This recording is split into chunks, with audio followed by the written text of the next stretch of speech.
धुरंधर वृत्त न्यूज, प्रत्येक बातमी जनसामान्यांपर्यंत। नमस्कार, आपण पाहत आहात धुरंधर वृत्त न्यूज। जालना जिल्ह्यातून एक मोठी आणि महत्त्वाची बातमी समोर येत आहे। मुख्य बातमी, जालना जिल्हा विशेष शाखेने मोठी कारवाई करत 2 बांगलादेशी नागरिकांना भारतातून हद्दपार केले आहे।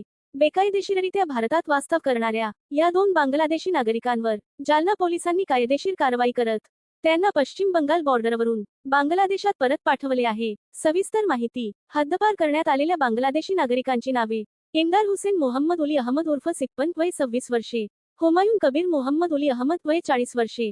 हे दोघेही कोणत्याही वैध कागदपत्रांशिवाय भारतामध्ये बेकायदेशीर वास्तव करत असल्याचे तपासात उघड झाले होते। या प्रकरणी त्यांच्यावर फॉरेनर्स ऍक्ट 1946 आणि passport entry into India rules 1950 अंतर्गत गुन्हा दाखल करण्यात आला होता।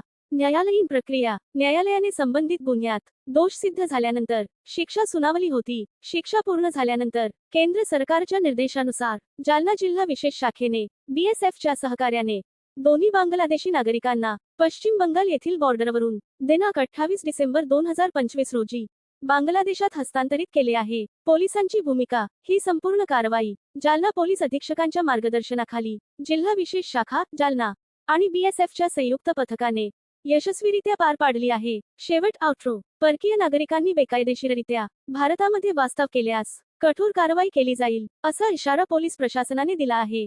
अशाच ताज्या आणि विश्वासार्ह बातम्यांसाठी चॅनलला सबस्क्राईब करा, व्हिडिओला लाईक करा आणि शेअर करायला विसरू नका।